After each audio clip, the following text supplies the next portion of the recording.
நண்பர்கள் மற்றும் மாணவ செல்வங்கள் அனைவருக்கும் வணக்கம். நீங்கள் எல்லாருமே திரைப்பட பாடல்களை கேட்டிருப்பீங்க. ஒரு கவிஞர் இப்படி ஒரு பாடலை எழுதுறாரு.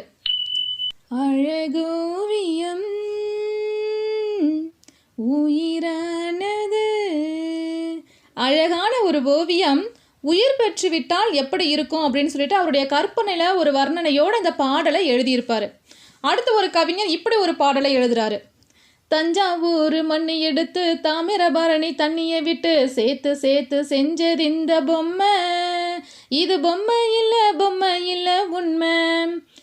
தஞ்சாவூரில் இருக்கக்கூடிய மண்ணை எடுத்து தாமிரபரணத்து தண்ணியை விட்டு ரெண்டுத்தையுமே கலக்கி ஒரு பொம்மையாக செஞ்சுட்டோம். ஆனால் அது பொம்மை கிடையாது, உண்மை அப்படின்னு சொல்லிட்டு அவருடைய கற்பனையில் அந்த பொம்மை உயிர் பெற்று விட்டால் எப்படி இருக்கும்னு சொல்லிட்டு அந்த பாடலை எழுதியிருப்பார். இப்போ நம்ம என்ன பார்க்க போகிறோம் அப்படின்னா, அழகோவியத்தையும் பார்க்க போகிறதில்ல, தஞ்சாவூர் பொம்மையையும் பார்க்க போகிறதில்ல, தமிழ் ஓவியத்தை பற்றி தான் நம்ம இன்றைக்கி பார்க்க போகிறோம். 9ஆம் வகுப்பு இயல் 1 கவிதை பேழை தமிழ் ஓவியம் அப்படிங்கிற பாடத்தை தான் நம்ம இன்றைக்கி பார்க்க போகிறோம். எழுதியவர் ஈரோடு தமிழன்பன். நம்ம எப்பவும் போல் பாடத்துக்குள்ளே போகிறதுக்கு முன்னாடி நூல் வெளியே பார்த்துட்டு வந்துடலாம். ஈரோடு தமிழன்பன் எழுதிய தமிழ் ஓவியம் அப்படிங்கிற நூலில் இடம்பெற்றிருக்கக்கூடிய ஒரு கவிதை தான் நம்மளுடைய பாடப்பகுதி. இந்த கவிதை குறித்து கவிஞர் முன்னுரையில் என்ன சொல்லியிருக்கிறார் அப்படின்னா, ஒரு பூவின் மலர்ச்சியையும் ஒரு குழந்தையின் புன்னகையையும் புரிந்து கொள்ள அகராதிகள் தேவைப்படுவது இல்லை, பாடலும் அப்படித்தான் அப்படின்னு ரொம்ப அழகாக எழுதியிருப்பார். இவருடைய படைப்புகள் புது கவிதை, சிறுகதை அப்படின்னு பல வடிவங்களில் கொடுத்துருக்கிறாரு. இவருடைய கவிதைகள் ஹைக்கூ, சென்ட்யூ, லிமரைக்கூ அப்படின்னு புது புது வடிவங்களில் கொடுத்துருக்கிறாரு. இவர் எழுதிய நூல்களில் 2004ஆம் ஆண்டுக்கான சாகித்ய அகாதமி விருது பெற்ற நூல் வணக்கம் வள்ளுவர். தமிழக அரசின் பரிசு பெற்ற நூல் தமிழன்பன் கவிதைகள். இவருடைய கவிதைகள் எந்தெந்த மொழியிலெல்லாம் மொழிபெயர்க்கப்பட்டிருக்கு அப்படின்னா, ஹிந்தி, உருது, மலையாளம், ஆங்கிலம் உள்ளிட்ட பல மொழிகளில் மொழிபெயர்க்கப்பட்டிருக்குது. ஹைக்கூ, சென்ட்யூ, லிமரைக்கூ அப்படின்னா என்னென்னு பார்க்கலாம்.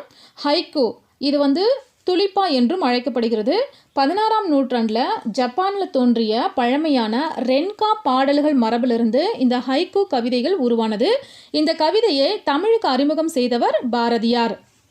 இந்த ஹைக்கூ கவிதையில் 3 வரிகள் தான் இருக்கும். முதல் 2 வரிகளில் சொல்லக்கூடிய கருத்தை 3ஆவது வரி விடுவிக்கும்.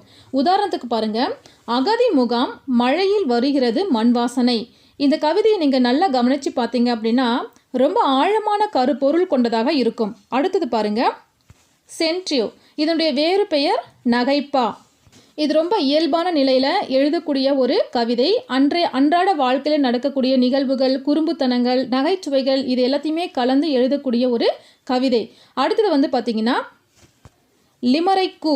இந்த லிமரைக்கூ அப்படிங்கிறது ஹைக்கூ கவிதையினுடைய 3 அடி எல்லையையும் லிமரிக் கவிதையினுடைய இயல்பு தன்மையையும் கலந்து எழுதக்கூடிய ஒரு வகை கவிதை.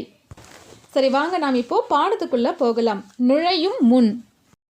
என்றென்றும் நிலை பெற்ற தமிழே, தோற்றத்தில் தொன்மையும் நீதான், தொழில்நுட்பத்தை ஏற்ற புதுமையும் நீதான், அறியும் இலக்கணம் தந்ததும் நீதான், அரிய இலக்கணம் கொண்டதும் நீதான், காலந்தோறும் உன்னை புதுப்பித்து கொண்டு கணினி தமிழாய் வலம் வருகிறாய், ஆதி முதல் எல்லாமுமாய் இலங்குகிற உன்னை தமிழ் ஓவியமாக கண்டு மகிழ்கிறோம் அப்படின்னு நாம் இப்போது பாடலுக்குள்ளே போகலாம். காலம் பிறக்கும் முன் பிறந்தது தமிழே, எந்த காலமும் நிலையாய் இருப்பதும் தமிழே அப்படின்னு சொல்கிறாரு. இங்கே இவர் காலம் அப்படிங்கிறது காலம் பிறக்கிறதுக்கு முன்னாடியே தமிழ் மொழி தோன்றிவிட்டது அப்படின்னு சொல்கிறாரு. அப்போது எதை சொல்கிறாரு அப்படின்னா, நமக்கு இந்த உலகம் எப்பொழுது தோன்றியது அப்படின்னு தெரியாது. அப்போ ஒரு காலத்தை பொது ஆண்டாக வச்சுட்டோம். பொது ஆண்டுக்கு முன், பொது ஆண்டுக்கு பின் அப்படின்னு தான் நம்மளுடைய ஆண்டுகளை கணக்கிட்டுருக்குறோம். ஆமாம் தானே? இப்போது கிறிஸ்துவத்துக்கு முன், கிறிஸ்தவத்துக்கு பின் அப்படின்னு சொல்லிட்டு இருந்தோம். கிமு, கிபின்னு சொல்லிட்டு இருந்தோம். ஆனால் இப்போ நம்ம எப்படி சொல்லிட்டு இருக்கோம்? பொது ஆண்டாக வச்சுட்டோம். பொது ஆண்டுக்கு முன், பொது ஆண்டுக்கு பின் அப்படின்னு சொல்கிறோம். அப்போ அந்த பொது ஆண்டுக்கு முன்னாடி எத்தனை நூற்றாண்டுகள் அப்படிங்கிறது தெரியாது. அதைத்தான் அவர் சொல்கிறாரு, காலம் பிறக்கும் முன் பிறந்தது தமிழே, எந்த காலமும் எந்த ஒரு காலகட்டத்திலையும் முன்னாடியும் சரி, இப்போவும் சரி, நாளையும் சரி தமிழ் மொழி நிலையாக இருக்குது அப்படிங்கிறத அவர் இங்கே சொல்கிறாரு. அடுத்தது பாருங்க, அகமாய் புறமாய் இலக்கியங்கள் அவை அமைந்ததை சொல்லும் இலக்கணங்கள், சங்க இலக்கிய நூல்கள் எதெல்லாம் இருக்குது? 8 தொகை 10 பாட்டு. இப்போ அதில் இருக்கக்கூடிய அகம் பற்றிய நூல்கள் அப்படின்னு இருக்குது. சிலதெல்லாமே வந்து புறம் பற்றிய நூல்கள் இருக்குது. இப்போ அகநானூறு அகமா புறமா?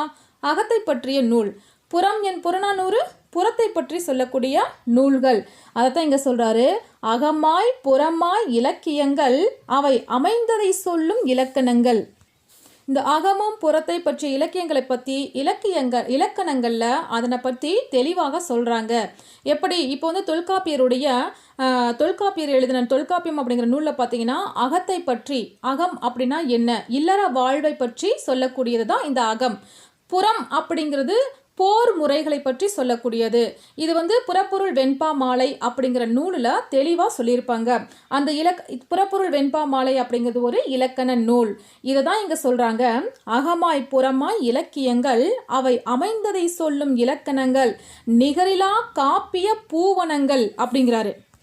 எப்படி ஒரு வனத்திலே பூக்கள் பூத்து குலுங்குகின்றதோ அதுபோல நிகரில்லாமல் காப்பியங்கள் எல்லாம் இங்கு செழித்திருக்குது அப்படின்னு சொல்றாரு. நிகரிலா காப்பிய பூவனங்கள் உன் நெஞ்சம் நடத்தட்டும் ஊர்வலங்கள் காலம் பிறக்கும் முன் பிறந்தது தமிழே. ஏன் இவ்விருட்டென கேட்டு வரும் நீதி ஏந்திய தீபமாய் பாட்டு வரும் மானிட மேன்மையை சாதித்திட குரல் மட்டுமே போதுமே ஓதி நட அப்படிங்கிறாரு. குரல் மட்டும் போதும் ஓதி நட. இருள் விலகி தீபமாக மானிட மேன்மையை சாதித்திட நீ குரல் மட்டுமே படி போதும் அப்படின்னு சொல்றாரு. இங்கு குரல் அப்படிங்கிறது உன்னுடைய குரலோ என்னுடைய குரலோ அல்ல. இங்க என்ன குரலை சொல்றாங்க? திருக்குறளை பற்றி சொல்றாங்க. அப்போ குரலினுடைய அந்த லகர வித்தியாசத்தை நீங்க பார்த்துக்கணும். அடுத்தது பாருங்க.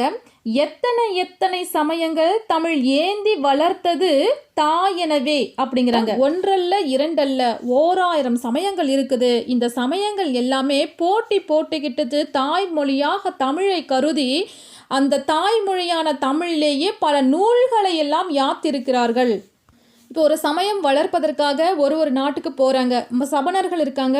சமயத்தை வளர்ப்பதற்காக சமணர்கள் தமிழகத்துக்கே வந்தாங்க. அவங்க தமிழ் மொழியை கற்று தமிழ் மொழியிலேயே நிறைய நூல்களை எழுதியிருக்காங்க. நாலடியார் போன்ற நூல்கள் எல்லாமே சமண நூல்கள் தான். அடுத்தது வந்து பார்த்திங்கன்னா புத்த மதத்தை பரப்புறதுக்காக வராங்க.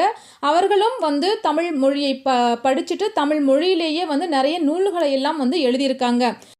ஹிந்து, முஸ்லீம், கிறித்துவம், புத்த மதம், சமண மதம் அப்படின்னு சொல்லிட்டு எத்தனை சமயங்கள் இருந்தாலும் அவங்க எல்லாருமே தமிழை தாய்மொழியாக நினச்சி தமிழ் மொழியிலேயே நிறைய நூல்களை எல்லாம் எழுதியிருக்காங்க அப்படின்னு சொல்கிறாரு. சித்தர் மரபிலே தீதருக்கும் புது சிந்தனை வீச்சுகள் பாய்ந்தனவே அப்படின்னு சொல்கிறாரு. சித்தர்களுடைய பாடல்கள் எல்லாமே எளிய மக்கள் புரிஞ்சுக்கிற மாதிரி, படித்தவங்க மட்டும் இல்லாமல் ஏழைகள் எளிய மக்கள் எல்லாருக்குமே புரிகிற மாதிரியான ஒரு மொழியில் தான் இந்த சித்தர்களுடைய பாடல்கள் இருக்கும். இந்த பாடல்களில் நிறைய பொருள் பொதிந்த மாதிரி இருக்கும். உதாரணத்துக்கு பாருங்கள். நந்தவனத்தில் ஒரு ஆண்டி அவன் 4 மாதமாய் குயவனை வேண்டி கொண்டு வந்தாண்டி ஒரு தோண்டி அதை கூத்தாடி போட்டுடை தாண்டி நந்தவனத்தில் ஒரு ஆண்டி அப்படின்னு சொல்லிட்டு கடுவடி சித்தர் அப்படிங்கிறவர் பாடியிருப்பார்.